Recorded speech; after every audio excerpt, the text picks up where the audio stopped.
Premise. Asa and Sylvie, I think her name is Sylvie, maybe it's Sophie. I don't really remember her name because she's not really relevant to the story right now. But they live in a world where people control daemons from the shadows, and those daemons manifest in completely different forms. One day, while going home to visit his sister, he discovers that his village is being attacked by people who control daemons, for whatever reason, and he does not have one yet. He gets there, he discovers that a woman has hurt his sister, but he is rescued by Dara, who is a passing mercenary, before he can actually do anything about it.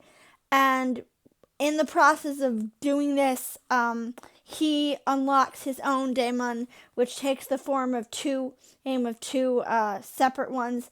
I don't know if they're supposed to be twins. They might be. I'm not really sure.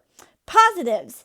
This is written by Hiromi Arakawa, the same woman who wrote Fullmetal Alchemist, and I think she also wrote Silver Spoon and something else, which I don't remember. So that means that even if the show is it's still going to be good on some level. Because Fullmetal Alchemist is good. It is not the greatest show ever, and I'm tired of people saying that, but it is good, and it is well written, so I expect some level of decency from this. I also really like Gabby, one of the wielders, because when you meet her, she basically can chomp people. I think the word's gobble, and from the outside it just looks like she's ripping people apart right and left, but in reality it's a giant pair of literal teeth. But you can't see them unless you're a daemon wielder. So it's really cool because from the outside it's like, oh, what just happened to that guy?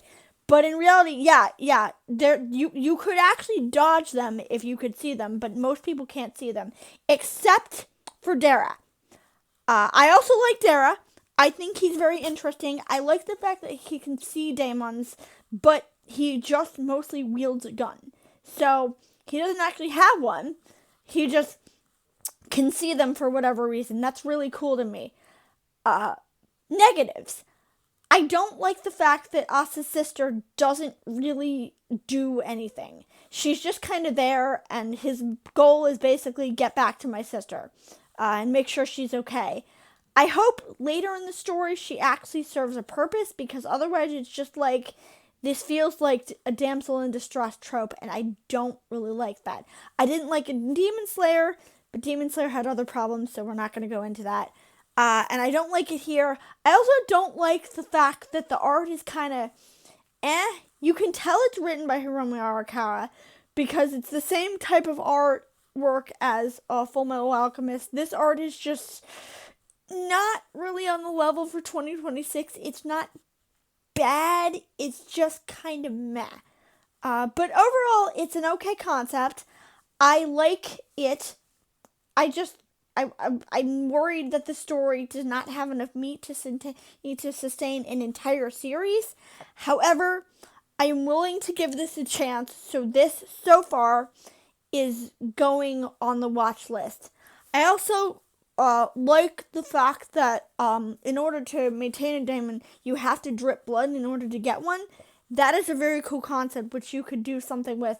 The only other negative is it takes a long time to get to the premise. So there's a lot about their backstory in the village, and I guess you could say it's necessary, but I kind of wish it had been cut down. But if you like this content, go follow me on right now it's Lane the Ain TV, but it's going to be Theatrical Hoodie soon. Go follow me in Point and Click Lane, where I play video games, or will if I ever get around to it. Go follow me on Lane the Nerd, where I do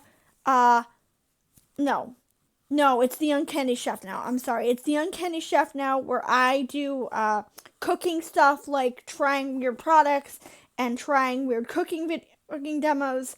And go follow me on VN Hime, where I talk about visual novel stuff. Also, go follow me on TikTok, where I am Theatrical Hoodie on TikTok, when TikTok lets me change the name. Go follow me on Tumblr under Lane the Nerd. And go follow me on Patreon, where you can pick stuff for me to talk about. And I will hopefully have other videos specifically on Patreon eventually.